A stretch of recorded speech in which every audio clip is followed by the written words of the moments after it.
سلام علیکم خوږو دوستانو، په دې هیله امید چې راته روغ او جوړ به وئ. یو ځل بیا ستاسو په درانه چوپړ کې د ULD ټیچر یوټیوب چینل څخه د انګلیسي ژبې د زده کړې پروګرام سره حاضر شوی یم. په دې هیله امید چې تېر درس به مو ښه زده کړی وي او ورباندې به پوه شوي یاستئ او په یادو کړی به مو وي. د تېر درس تکرارولو ته زما په فکر دومره ضرورت به ځکه نه وي چې هغه داسې ویډیو هم شته او شاید تاسو سره درسره وي او دومره مشکل هم نه و. نو راځو خوږو دوستانو، نن د محاورې هغه نور کوم مهم اصطلاحات او یا لغتونه چې دي هغه تاسو ته در وړاندې کوو. په دې هیله امید چې ستاسو خوښ شي او یو څه ورڅخه زده کړئ. راځو خوږو دوستانو په درس باندې پیل کوو. Thank you. Thank you معنا مننه. Thank you مننه کوم ستا څخه. مننه.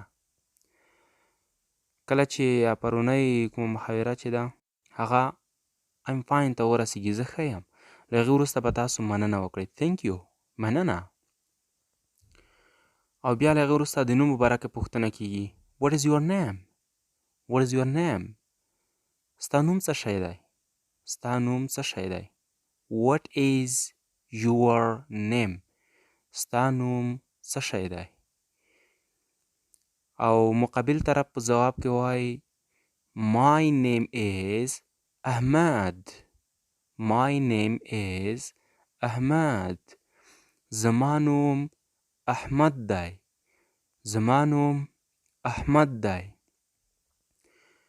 له هغې وروسته بله پوښتنه کیږي What do you do? What do you do? څه کار کوې؟ څه شی کوې ته؟ او هغه په ځواب کې وایي I am a student. I am a student. زه شاګرد یم. زه شاګرد یم. یو ځل بیا خوږو دوستانو له سره فکر ورته کوئ. Thank you. مننه. Thank you. مننه. What is your name? What is your name? ستا نوم څه شی دی؟ څه نومیږې ته؟ My name is Ahmad. My name is Ahmad.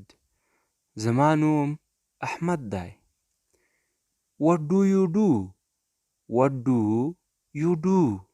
څه کار کوې ته؟ چی کوې؟ څه وظیفه لرې؟ I am a student. I am a student. زه شاګرد یم. زه شاګرد یم. خوږو دوستانو، د نن ورځې درس په همدغه ځای باندې بس دی تر څو درس څخه زیات نه شي.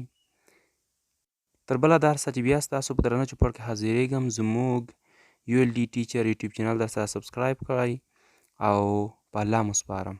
خوښ اوسئ.